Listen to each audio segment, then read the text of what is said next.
नमस्कार, hello dear friends. This is my model number 45 जिसका नाम है respect any work philosophy. So hi, I am C K, I am host on this philosophy. तो मेरा motive intention यही है इस फिलोसफी को क्रिएट करने का कि मैं आप लोगों तक ये जानकारी पहुंचा सकूं कि दुनिया में हर काम की अपनी वैल्यू होती है। तो जो हम नॉर्मल लोग होते हैं ना, वो इंसान के काम को देखकर उसकी वैल्यू करते हैं, उसके काम को देखते हुए उसकी वैल्यू करते हैं। तो जैसे कि मैं अपने पास्ट में हाउसकीपिंग का काम करता था ना, तो मुझे उसी प्रकार से ट्रीट किया जाता था कि तुम एक आम गवार सर्वेंट हो। तो मैं जानता हूँ कि यह केवल मेरे साथ नहीं हो रहा है, मेरे लेवल के हर उस यूथ के साथ हो रहा है जो कि शायद ऐसे काम करते रहे होंगे। तो इस क्रेचर की बिना पर मैं आपको ये बताता हूँ कि मैं ऐसा नहीं कि एक कॉन्ट्रैक्टर के अंडर मैं हाउसकीपिंग का काम करता था एक कंपनी में जिसका नाम था प्लास्टो। तो उस कंपनी में मैं इंटरव्यू देने गया ना, तो वहाँ पर हाउसकीपिंग की पोस्ट भी खाली थी। तो शुरुआत थी कंपनी की, तो उस समय मुझे हाउसकीपिंग में ही उन्होंने ज्वाइन करा लिया। तो ये बात है 20/7/2024 की। कभी का मेरा एक क्रेचर भी है जिसे मैं आज एक्सप्लेन कर रहा हूँ, और मुझे ये सब एक्सप्लेन करने में बड़ा मज़ा आ रहा है। कोई दुख या कोई शर्मिंदगी नहीं हो रही है, क्योंकि मंजिल अक्सर उन्हीं को मिलती है जो अपने सपनों के लिए खुद को खो देते हैं। तो इसका सकारात्मक परिणाम मुझे मिला है। तो मैं आपको अपना पर्सनल एक्सपीरियंस बताता हूँ कि इंसान आपसे पूछता है ना कि आप क्या करते हो, वो इसलिए पूछता है कि आपको कितनी रिस्पेक्ट देनी है उन्हें, क्योंकि हर एक इंसान को उसके काम के अनुसार ही रिस्पेक्ट मिलती है। और उस समय मैं हाउसकीपिंग का काम करता था, तो मुझे शर्म आती थी लोगों को बताने में कि मैं क्या करता हूँ। लेकिन आज मुझे गर्व है कि मैं आर्टिस्ट हूँ और इस लेवल से निकल कर मैं यहाँ तक पहुँचा हूँ, और मुझे इस फील्ड में इंटरनेशनल लेवल तक पहुँचना है। तो मुझे ये सब दिखाकर समझाने में और भी ज़्यादा गर्व और आनंद की अनुभूति हो रही है।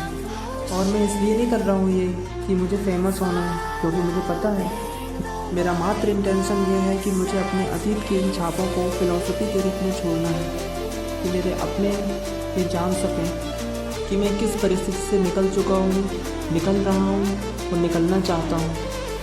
तो जैसा कि आप मेरे इस क्रेचर को देख पा रहे होंगे, ये क्रेचर बिन बताए ही बहुत कुछ कह देता है। जैसे कि ये झाड़ू को पकड़े हुए एक लड़का जो कि मेरे ही स्वरूप को प्रदर्शित करता है, ये अपने आप की फ्यूचर लाइफ को इमेजिन कर रहा है। जैसा कि आप यहाँ पर इसके सामने एक क्रेचर देख पा रहे होंगे, ये इसकी क्रिएटिविटी है, जिसे मैं साफ शब्दों में कहूँ कि एक इमेजिन की गई लाइफ स्टाइल। तो उस समय इसी प्रकार मैं अपनी अंकित धनगर की नॉर्मल लाइफ स्टाइल से हटकर चरण कुमार की लाइफ स्टाइल के बारे में सोच रहा था, क्योंकि मुझ में बहुत सारी कमियां थी और मुझे पता था सफलता हर कमी को छुपा देती है, और जो आपकी कमियों को भी खूबी बना देती है। तब आपको किसी मोटिवेशन की ज़रूरत नहीं होती, तब आप खुद एक मोटिवेशन बन जाते हैं, और तब आपको कोई नहीं रोक सकता। तो जैसा कि आप मेरे इस क्रेचर के माध्यम से जान सकते हैं कि किस प्रकार से बड़े बड़े मॉलों में आयताकार पोर्शनों में मैं क्लीनिंग का काम करता था। और हाँ, जैसे कि आप यहाँ पर देख सकते हैं, एक गर्ल का क्रेचर आपको दिख रहा होगा। इस क्रेचर को मैंने खिड़की पे लगी हुई डस्ट के ऊपर अपनी उंगलियों से बनाया था, जिसमें मैंने एक ड्रीम गर्ल को प्रदर्शित किया था। तो ये कोई इमेजिनेशन की देन नहीं है, मैंने सच में ऐसा एक क्रेचर कंपनी के अंदर बनाया था, जिससे मैंने यहाँ पर फिलॉसफी के दौरान प्रदर्शित कर दिया। तो आई नो कि मुझे पता है कि मैंने इस चीज़ को सकारात्मकता में लिया है, इसीलिए मैं इन सब चीज़ों को क्रिएट कर पाया हूँ। तो इस झाड़ू को मैंने बहुत सारी क्रिएटिविटी के साथ इसे बनाया था, तो इससे भी मेरी बहुत सारी खूबसूरत यादें जुड़ी हुई हैं। हाँ, अभी ये मेरे पास नहीं है, क्योंकि कुछ ही दिनों बाद मैंने फिर जॉब छोड़ दी थी और फिर बहुत कुछ करने का ट्राई किया। लेकिन हाँ, मैं आपसे एक बात शेयर करना चाहता हूँ, क्योंकि शायद मुझे लगता है कोई इंश्योरेंस नहीं है कि मुझे जहाँ भी जितने भी काम मिले हैं आज तक, वो हाउसकीपिंग से ही मिले हैं। मैं इससे ज़्यादा अच्छे क्वालिफिकेशन के बाद भी मुझे ऐसा लगता था कि मैं कम से कम इससे ऊपर भी पोस्ट डिजर्व करता हूँ। और जबकि रिज्यूम के साथ साथ मेरे 10th और 12th के परसेंट भी अच्छे थे और पूरे डॉक्यूमेंट्स भी रेडी थे परफेक्ट, फिर भी मुझे यही पोस्ट दी गई। और हाँ, हाउसकीपिंग में काम करने के दौरान मुझे नॉलेज तो मिल गया कि ध्यान वही आपको अपने लक्ष्य को प्राप्त करने के लिए अति बेशर्मों की जिल्लत भरी ज़िंदगी भी जीनी पड़ सकती है।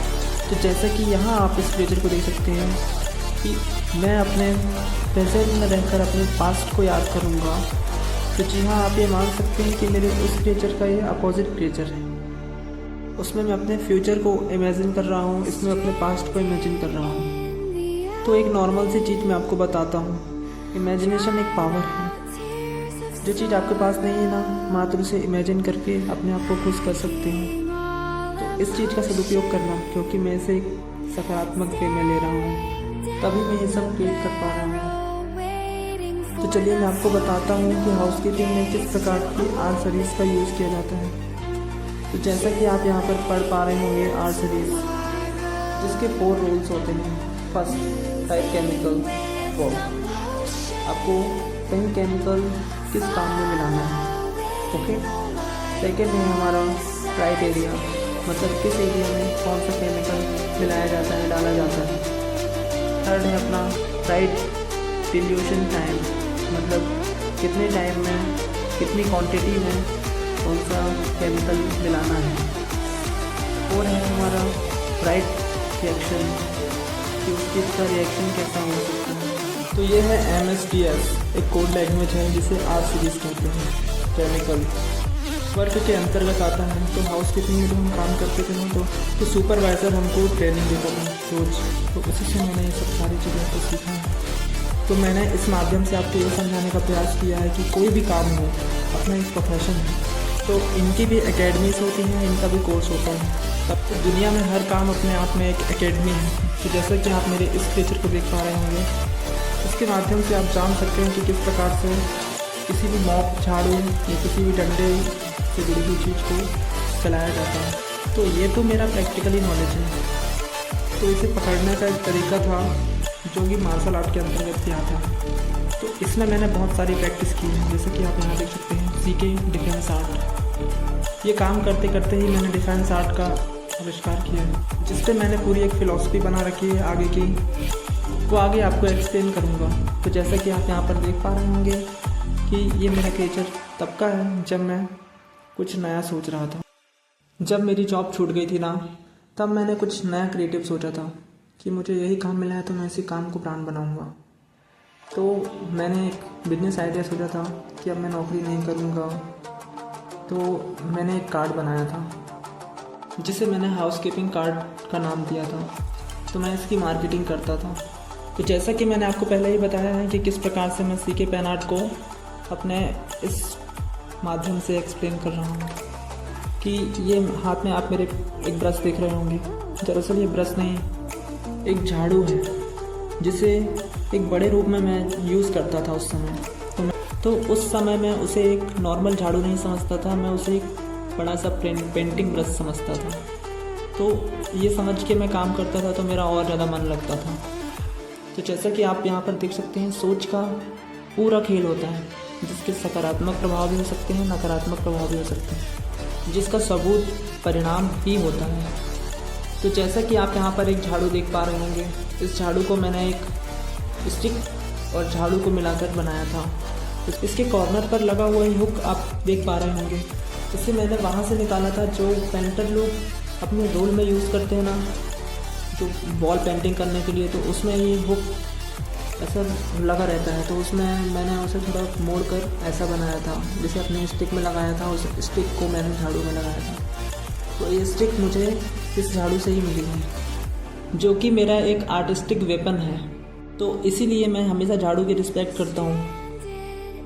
और बचपन से संस्कार भी मिले हैं कि कभी भी झाड़ू पर लात लग जाए तो उसका पैर पड़ना चाहिए। तो जैसा कि आप ये इस क्रिएचर को देख पा रहे होंगे, ये क्रिएचर जब मैं मार्केटिंग करता था तो किस प्रकार का मेरा वो कार्ड था, वो कार्ड आपको दिखाता हूँ। ये है वो कार्ड, जैसा कि आप यहाँ पर पढ़ सकते हैं। इसे मैंने अपने हाथों से ही बनाया था। इसके लगभग मैंने 100 पीसेस बनाए थे। इसमें लिखा है हाउसकीपिंग का 5 years प्रैक्टिकली एक्सपीरियंस, सीके क्लीनिंग बॉय, सेल्फ वॉक। मैं मोबाइल नंबर अंकित धनगर। तो इस कार्ड की मैं जब मार्केटिंग करता था ना, तो मार्केटिंग के दौरान मुझे बहुत सारी असफलताओं का सामना भी करना पड़ता था। तो ये तो खैर सक्सेसफुल नहीं हुआ था, और इसके अंतर्गत भी मैंने प्रेस वाला की मार्केटिंग की थी, उसी का एक्सपीरियंस इसमें मुझे थोड़ा बहुत था, तो मैं इस पर फोकस कर रहा था। तो जब मैं मार्केटिंग करता था ना, तो बहुत सारे लोग मुझसे कहते थे, मुझे डीमोटिवेट भी करते थे, लेकिन कुछ भी कहो एक्सपीरियंस बहुत अच्छा मिलता है। कुछ लोग गुस्से वाले रहते थे तो वो चिल्लाते थे, कुछ लोग बोलते थे रहने दो, कुछ लोग बोलते थे लाओ दिखाओ, और कुछ लोग बोलते थे कि क्या है क्यों है, प्रश्न पूछते थे। तो ऐसे ही भिन्न भिन्न प्रकार के लोगों से मुलाकात होती थी मेरी। तो मैं इसीलिए अपने उस काम की भी रिस्पेक्ट करता हूँ। तो मैं इसे इसलिए क्रिएट कर रहा हूँ क्योंकि मुझे बाद में घमंड ना हो, क्योंकि मुझे पता होना चाहिए कि मेरा अतीत कैसा था। तो अभी तक के लिए इतना ही। धन्यवाद, मिलते हैं नेक्स्ट फिलॉसफी में। Okay bye.